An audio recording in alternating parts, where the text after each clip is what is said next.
Fala pessoal, estamos aqui para mais um Lean Hub. Eu, Guilherme Carvalho, com Alice Sarantopoulos. Fala oi a Fala eles. pessoal, fala pessoal. Rosa Colombrini Olá, pessoal. e Luciano Pelotti. Bom dia. Bom dia, bom. Pessoal, hoje a gente vai falar um pouquinho da sofrência que é ficar na emergência de um hospital e os bastidores dessa sofrência lá do hospital. Então, o Luciano passou por uma experiência recente aí muito interessante. E aí estão aqui a Rosa e a Alice para contar um pouquinho dos bastidores, explicando por que isso acontece. Então, Luciano, o microfone é seu. Conta um pouquinho aí da sua jornada na emergência no hospital na Austrália, tá bom? Para o pessoal não reclamar que só tem hospital ruim no Brasil, que o atendimento na área de saúde do Brasil é uma porcaria e tal. Né? No hospital da Austrália, essa história, pessoal. Vamos lá. Exatamente. País de primeiro mundo, né? PIB, sei lá, top 10. Então vamos lá. A minha esposa começou a passar mal num. O que era? Um domingo à noite? Segunda? Era um domingo de madrugada, domingo para segunda de madrugada. Começou a vomitar. Na quinta vez que ela vomitou, ela decidiu que era a hora de ir para a emergência. Isso era 1h30 da manhã, mais ou menos. Até arrumar tudo, chegamos no hospital, era umas 2 da manhã. Falei, 2 da manhã você não espera que o hospital esteja cheio, né? E realmente não estava. Aí é a visão do cliente / paciente, tá bom, Rosa? Porque eu entrei, você entra na emergência e tinha o quê? Devia ter umas 3, 4 pessoas, assim. Ou seja, 3, 4 pessoas na fila, você entende, né? Então a gente fez aquele processo que acho que deve ser padrão no mundo inteiro, pelo menos é igualzinho no Brasil, você passa para triagem, né? Aí a triagem foi rapidinho, né? A gente chegou na hora, foi para triagem. Hospital público era, tá bom? Foi para triagem, o enfermeiro fez lá meia dúzia de perguntas para ela, já deu um remédio na hora. Eu não sei se faz isso no Brasil, isso eu achei interessante, porque baseado no que ela tinha, o cara já deu um remédio para ela na hora, na triagem.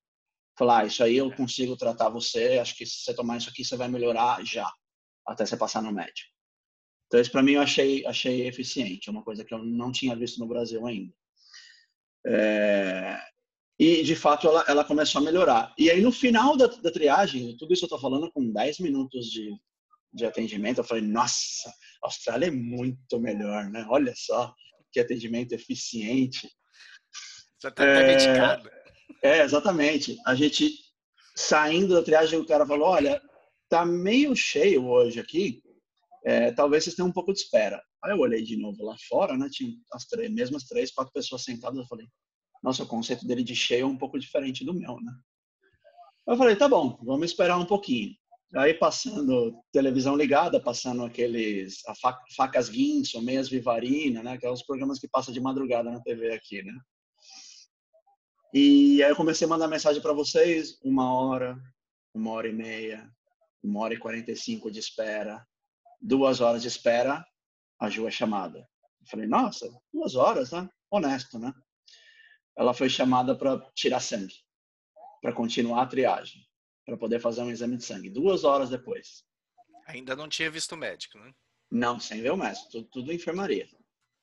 Tirou o sangue e a mulher falou, olha, eu acho que tem mais uma esperazinha, tá bom? Já, tá bom, né? Aí nisso passou propaganda de churrasqueira, já. Eu com vontade de comprar tudo que tinha na TV. Fui tomar café, comprei água, 2h15, 2h30. A enfermeira chama e fala, só para te avisar que tem 2 pessoas na sua frente agora, tá bom?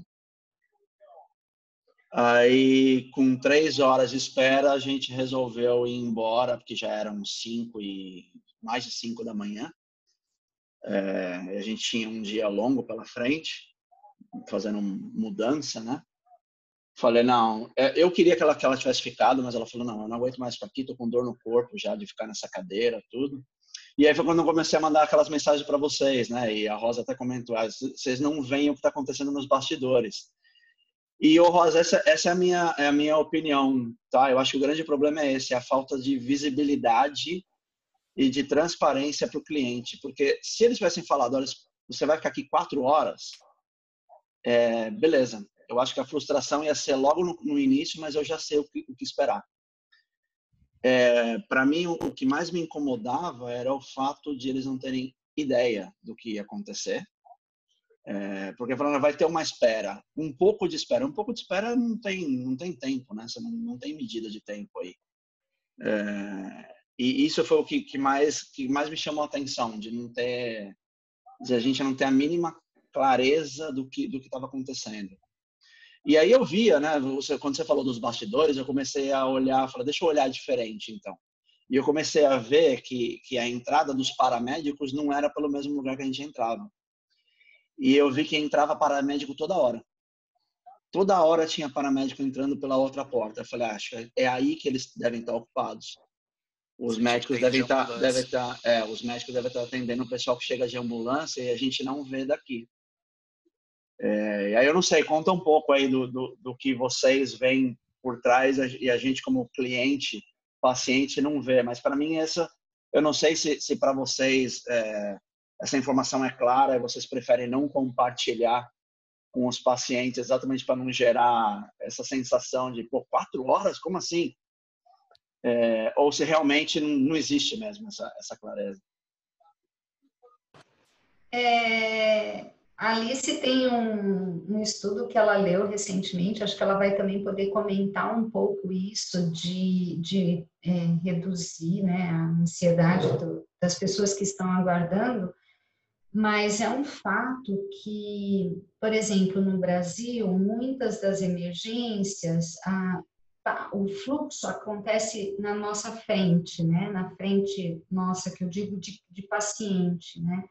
Você vê muito trânsito naquele fluxo. Então, vai para o raio-x, você consegue minimamente perceber, está indo para o raio-x, ali é uma saída para exame, ali o pessoal está entrando por urgência. Tem alguns hospitais que já modernizaram isso e fizeram isso de uma maneira diferente, em que os fluxos de urgência e emergência, que são esses pacientes referenciados que vêm aqui no Brasil pelo Águia, né, no estado de São Paulo, pelo SAMU, ou helicóptero, ou ambulância e tal, mas eles têm uma entrada, um fluxo diferente, até para não expor as pessoas que possam chegar com ferimentos por arma de fogo, ferimentos por arma branca, que é normalmente porta de emergência, tem muito isso, né?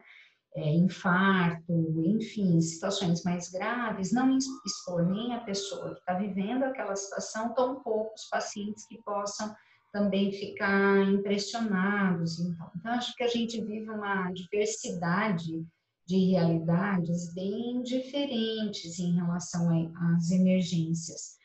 E um fato que sim, dá para reconhecer, eu não vivi efetivamente emergência, mas o meu fluxo do hospital dia para dentro de um outro hospital central era por dentro de uma emergência. Então, eu fazia o fluxo tanto do funcionário quanto do paciente.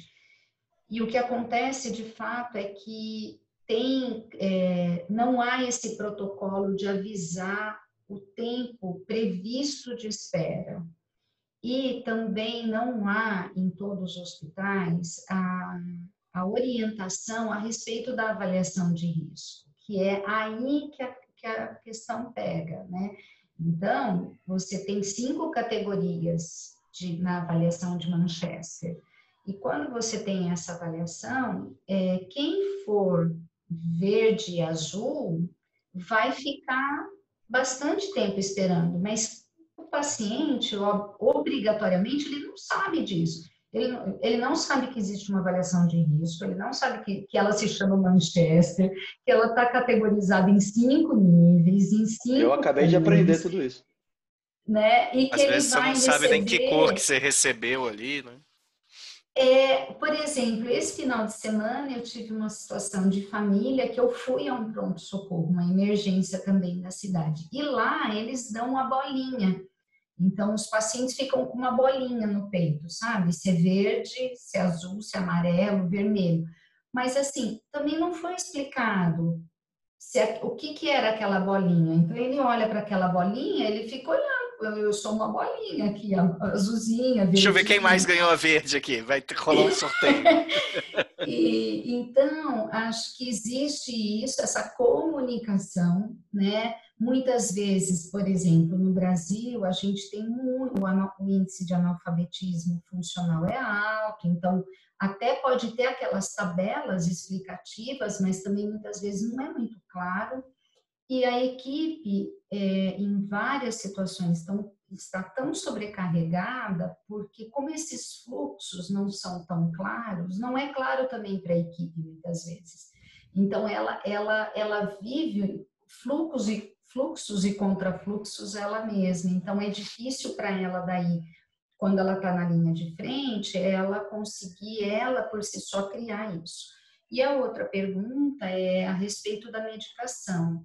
Existem situações que o Ministério da Saúde coloca aqui no Brasil como alguns protocolos que nós, enfermeiros, podemos usar desses protocolos desde que eles estejam devidamente respaldados dentro da instituição. Então, se você tiver uma situação X, você com tais características clínicas, você medica com tais opções de medicamento. Então, você pode até ter, mas isso vai depender da questão interna das instituições também terem esses protocolos definidos. Isso é mais comum nas unidades básicas de saúde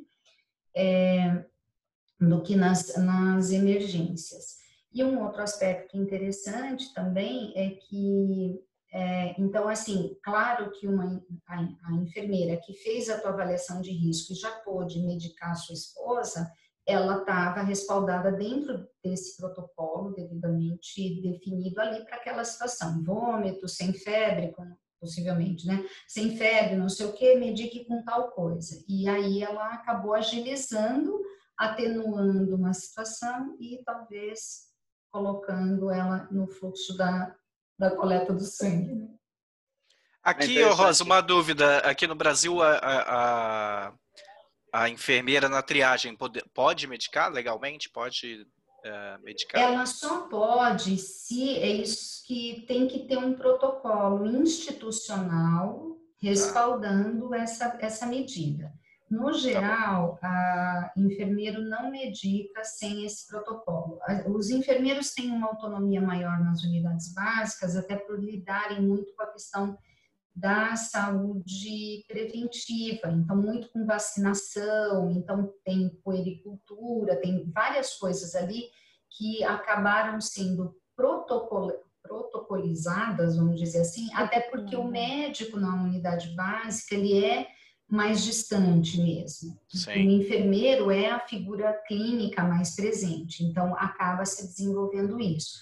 Na emergência, normalmente, como tem uma série de emergências que têm respaldos de escolas, uma boa parte das grandes cidades brasileiras, por piores que sejam as emergências, que possam estar numa situação difícil, mas elas muitas vezes têm escolas médicas por trás e podem ter alunos. Então, assim, existe uma presença médica maior do que... Agora, nas cidades do interior, não, e aí vai viver a dificuldade real mesmo das emergências, tanto pública quanto privadas, de aguardar a figura médica. Luciano, essa experiência que você teve, ela é muito comum e é fácil diminuir esse sofrimento. É muito fácil diminuir o sofrimento do paciente. Só olha o que a Florence Nightingale, que não sei se vocês sabem, mas é a matrona da enfermagem, é como se fosse a pessoa que realmente trouxe a enfermagem moderna para o mundo, tirou isso, né, de um trabalho mais voluntário, religioso, e trouxe para a ciência, né, com caráter... ela é a nossa grande representante. Ela, a nossa guru. Em 1846, veja a data, ela falou assim: a apreensão, incerteza, espera e o medo do desconhecido prejudicam o paciente muito mais do que qualquer outro esforço. Então, ela já falava isso em 1846, sabe? E tem um estudo recente também de psicologia das filas de espera, que diz assim: passar o tempo desocupado parece mais longo do que passar o tempo ocupado. 2, Sem dúvida. As pessoas querem começar. Tá? 3, a ansiedade faz a espera parecer muito maior. 4, a incerteza torna a espera mais longa. E 5, esperas abusivas são mais longas do que esperas justificadas. Então, só pelo fato de você não saber quanto tempo você vai esperar, é preferível você saber que você vai esperar 5 horas do que você não saber que vai esperar 3, sabe? Sim. Porque eu não sei. Eu e o meu marido já passamos por isso, por um diagnóstico de pedra renal. Imagina, dor renal é forte. Né? Demorou para ser medicado e depois demorou 11 horas para ser diagnosticado. E era problema de fluxo, não era falta de pessoal, não era puro fluxo. E o pior era que eu falava assim, bem, vamos esperar mais um pouquinho, vai ver que daqui 10 minutos vai sair. Passava 1 hora, passava 2 horas, agora vai, amor, nós já esperamos 5 horas, agora vai. Passava 6, passava 7. Quando fez 11 horas, não dá para acreditar. Eu tive tempo para escrever 2 quilômetros de carta para ouvidoria, né? Dando consultoria ali. Nossa. Então, assim, eu acho que realmente é uma questão de comunicar, sabe? E isso não é só para tempo de espera para ser atendido, mas é também para plano terapêutico. Quanto tempo eu vou ficar internado, sabe? Tem como a equipe multidisciplinar, estudando o caso, olhando para estatísticas, entendendo aquele caso, dar uma previsão de alta, sabe? Então, acho que é importante a gente considerar que isso faz parte da experiência do paciente dentro do cuidado e se planejar para fazer isso, ter essa postura diferente, né, no cuidado do paciente. Eu acho que não precisa de Lean para fazer isso, sabe? Precisa de realmente entender a experiência do usuário e comunicar, né? Pode falar, Guilherme. Não, eu ia falar, você falou não precisa de Lean, né? Não precisa... É interessante como os prestadores de serviço em geral têm dificuldade de se comprometer com o tempo, né? Então ele se isenta, então ele fala assim, você vai ser atendido, tá? E não te dá nenhuma perspectiva. O caso do sofá lá do Luciano, né? Cara, é 8 semanas. Mas e se for assim assado? É 8 semanas. E se desse jeito? É 8 semanas. E você fala assim, cara, mas nada muda esse prazo. De 6 a 8, né? Exatamente, nada muda o prazo. Então, assim, de 6 a 8 semanas é a resposta padrão para tudo. Ele pode entregar na semana seguinte, né? Mas o que é o prazo que ele dá? Ele é um prazo para você não perturbar ele, né? Então, assim, cara, falta luz. Você liga na CPFL e fala, que horas que vai voltar? E é legal que os caras são precisos. Os caras falam assim, não, vai voltar 11h42. Aí você fala assim, puta merda, fica até 11h42 sem luz, 9h30 volta. Aí você fala assim, cara, como assim? Né? Que prazo foi esse? Né? Então o cara sempre se compromete. Bares e restaurantes, né? Você pega aí Abbraccio, Outback, Applebee's. Antigamente eles davam uma estimativa, eles falavam, você vai esperar 30 minutos, você vai esperar 2 horas, agora eles não dão nem você dando dinheiro. Assim, cara, quanto tempo eu vou esperar? Tem 3 pessoas na sua frente. Quanto tempo é isso? 3 pessoas. Mas você não sabe quanto tempo? Pode ser 2 minutos, pode ser 4 horas. Aí você fala assim, cara, não pode. Não tem como ser isso, né? Pô, tem um tempo médio, você sabe se as mesas estão vagando, se não estão, quanto tempo a pessoa está sentada. Eu entendo que em um restaurante tem gente que termina de comer e fica lá batendo papo mais 1 hora, entendeu? Mas, pô, não você consegue dar uma perspectiva legal, assim, o Applebee's, uma época, usava um aplicativo que ele dava o seu lugar na fila por quantidade de pessoas na mesa. Então ele falava assim, olha, você é o 30º na fila e você é o 12º em mesas de 2 lugares. Aí você fala assim, pô, legal, interessante. Aí ia atualizando, né? Você ia pra frente. E aí ele tinha um algoritmo empírico lá que ele dava uma estimativa de tempo. Cara, quanto tempo para liberar essas 12 mesas de 2 pessoas para você sentar, né? E uma Porque isso faixa, né? Uma faixa de e uma tempo. Do que é faixa, exato, preciso. porque isso é meio a mesma lógica da classificação, né, do paciente, né, cara? O paciente, a mesa de 2 lugares, se um restaurante tem mais mesas de 2 lugares, cara, você vai sentar mais rápido, né? Ah, eu quero uma mesa de 12 lugares. Pô, você vai ter que esperar pra caramba, porque não existe a mesa de 12 lugares, vai ter que liberar 2 de 6, uma do lado da outra, eles vão ficar segurando a mesa, com o restaurante cheio, né? Então, assim, você espera muito mais por uma mesa de 12 pessoas do que de 2 pessoas, né? Porque a oportunidade de ter uma mesa de 2 pessoas é muito maior do que a de 12, né? Da mesma forma, quando você classifica ali na triagem um paciente, cara, vai ter paciente que pode esperar, e aí você vai pôr ele para esperar. Esse é o protocolo, esse é o processo, né? Tem paciente que não, cara, você precisa ver o que a pessoa tem agora, né? Tem paciente que, não, você tem que entrar agora, né? Não vai nem esperar ser chamado, né? Já entra direto, né? É, e é interessante essa falta esse medo do comprometimento de um tempo, né? Até por um comportamento reverso, né? Que eu falo para você que você vai esperar 30 minutos, dá 30 minutos em um segundo, você tá na minha frente assim, e aí? Já foi, ó, 30 minutos. Né? Então, assim, pô, essa falta de. Eu acho que falta algoritmo aí mesmo, né? Alguma coisa que estime fila, né? E que seja empírico ali, cara. Aconteceu alguma coisa, a fila aumenta. Você tá olhando lá e falta só 30 minutos, gente, vamos ser atendidos. Aí daqui a pouco você olha, opa, 40? Né? Não tem problema, porque é um negócio ali, pô, pode ter entrado alguma coisa, pode ter furado a fila, pode ter entrado gente mais crítica na sua frente, você vai ter que esperar mais, tem uma outra porta de entrada de emergência que você não vê, que são paramédicos, com pessoas efetivamente em condições, sem nenhuma condição de esperar. Então, eu acho que falta um pouco, eu acho que assim, essa questão da espera, né, falta um pouco essa transparência mesmo, foi o primeiro ponto que o Luciano trouxe aí, né, cara, como que uma fila funciona, né, por que às vezes você pode esperar mais, às vezes você pode esperar menos, né, qual é o seu lugar na fila? Entre as pessoas que são bolinha azul lá, qual é o seu lugar?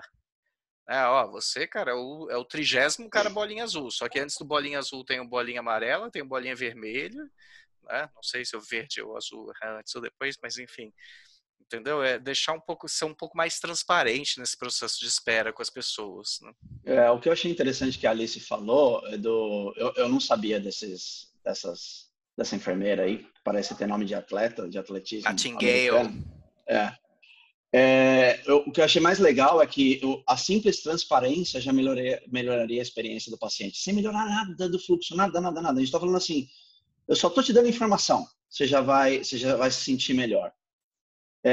Aí eu não sei, vocês de novo que já estiveram no front e ainda estão, né? Existe algum trabalho de trabalhar com táxis diferentes, assim, olha, aumentou a demanda, precisa de mais médico, mais enfermeira, qual a flexibilidade que existe disso? Porque aí sim a gente está falando de ser mais eficiente mesmo, né? Uma coisa é a transparência, outra coisa olha, igual você vê caixa de supermercado, por exemplo, né? A fila aumentou, abre mais um caixa.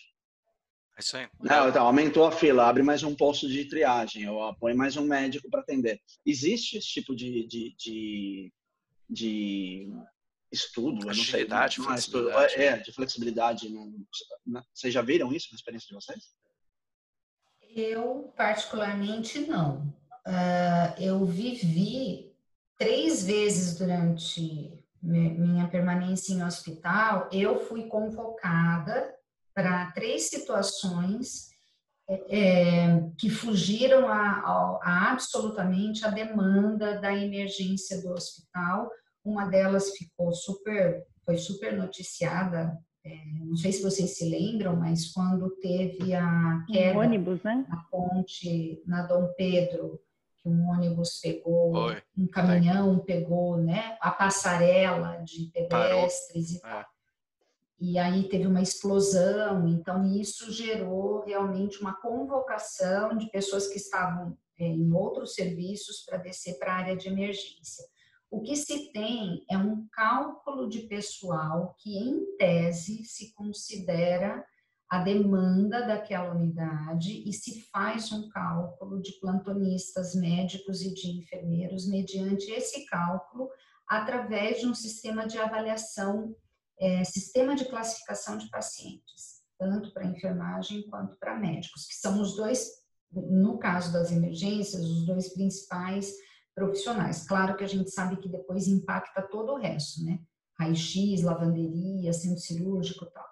Então, assim, eu particularmente não vi isso acontecer. Existem alguns estudos americanos que eu já vi de você conseguir colocar enfermeiros que sejam responsabilizados a partir da entrada do paciente na unidade e a partir dessa avaliação, a coordenação do hospital pode alocar mais ou menos enfermeiros para aquele turno de acordo com a demanda dos responsáveis por avaliar aquele plantão. Então, por exemplo, eu estou no meu plantão, eu avalio para passar para o plantão seguinte, eu chego e avalio o seguinte, olha, hoje a demanda aqui requer tantos enfermeiros, tantos técnicos, tantas pessoas para fazer transporte de não sei o que e tal, ou não, hoje supõe-se que vamos ter um dia melhor, podem ser deslocados profissionais daqui para lá e tal. Então, eu realmente... É uma coisa meio planejada, né? Não é tanto assim, na hora, a demanda acabou de chegar. Então, é uma coisa assim que até no round diário, logo de manhã, isso pode ser questionado, né? Hoje nós estamos com a equipe completa, faltou alguém, o que pode acontecer? Será que precisa puxar alguém de outro plantão, de outra unidade? Então, é uma coisa meio planejada, não é alguma coisa, não é assim... começou a aumentar a demanda no pronto-socorro, a gente já começa a abrir. Não é muito flexível, tá? Existe, sim, essa possibilidade, isso pode ser feito, mas existe um certo planejamento, assim, não é tão flexível assim. Isso é em todo lugar, né? Se pegar fast food, eles também vão no planejamento da demanda média, né? E põem lá o número de pessoas. Então, você vai no McDonald's às 10 da manhã, vai ter menos gente do que no McDonald's meio-dia e meia. Normal. Eu imagino que no hospital seja a mesma coisa, mas eu não sei como... E claro, no McDonald's é muito mais fácil você flexibilizar a mão de obra, porque as habilidades são mais simples de treinar do que numa enfermagem, né? Mas é isso que eu quis dizer, entendeu? Eu falo, puxa, a demanda planejada é essa daqui, mas extrapolou. E a gente precisa garantir o TACT, né? O que acontece normalmente é que isso fica sob a responsabilidade da supervisão de plantão, tanto da supervisão médica quanto da supervisão de enfermagem. Então, por exemplo, por muitos anos eu fiquei responsável, fui plantonista de final de semana. E aí, você, plantonista de final de semana, você pega todas as unidades, inclusive a emergência. E aí, quem equaliza isso é o supervisor de plantão. Então, existe o planejamento inicial, que é baseado nesse cálculo do sistema de classificação, que considera a taxa de ocupação média daquela unidade. Então, tanto para as enfermarias, UTIs, pediatria, as unidades específicas, então, considera a taxa de ocupação médica, considera turno de trabalho, considera gravidade dos pacientes atendidos, e aí faz por faixas, né? E faz esse cálculo e considera um índice de segurança técnica para aquela unidade, que varia entre 15% e 20%. E aí fica um pouco a critério da gestão. Então, isso é o que faz, assim, o planejamento para o próximo mês, vamos dizer. Agora, o dia a dia, quem equaliza é a supervisão. Faltou um enfermeiro numa unidade, tem muito mais pacientes graves lá, eu preciso. Na outra unidade tem 2 enfermeiros, lá vai ficar com um, o segundo vem para cá e ela vai reequilibrando essa escala. Legal. Muito bom, pessoal. Bacana. Vamos ficando por aqui, foi bom o bate-papo aí, já estamos estourando o nosso tempo. Luciano, você tem 30 segundos se quiser falar alguma coisa. Não, achei muito legal. É bom para a gente ver o lado que a gente nunca enxergou, né? Especialmente o que nunca tive dentro da emergência, né? Quem talvez vai gostar dessa discussão aqui é o Adriano, né? Que esteve com a gente outro dia aí. Pois vou mandar para ele. Nas emergências. Eu acho que ele vai curtir, de repente ele vai falar, não, tem tudo isso daí, vocês não estão sabendo de nada. Vou mandar para ele, vamos subir no ar e a gente manda para ele. Exatamente. Ele falou, não, tem GBO e tudo, a gente põe os caras lá, faz gráfico de balanceamento. Puxa, não sei da onde. Legal, é isso aí, pessoal. Valeu, obrigado. Valeu, cliquem em todos os botões em volta na tela, tem aí subscrever, sininho, like, o dislike você não vai clicar porque eu sei que você gostou desse vídeo, e até o próximo Lean Hub aqui comigo, Guilherme Carvalho, Rosa Colobrini, Luciano Pelotti e Alice Sarantopoulos. Tchau, tchau, pessoal. Tchau, pessoal. Tchau, tchau. Pessoal.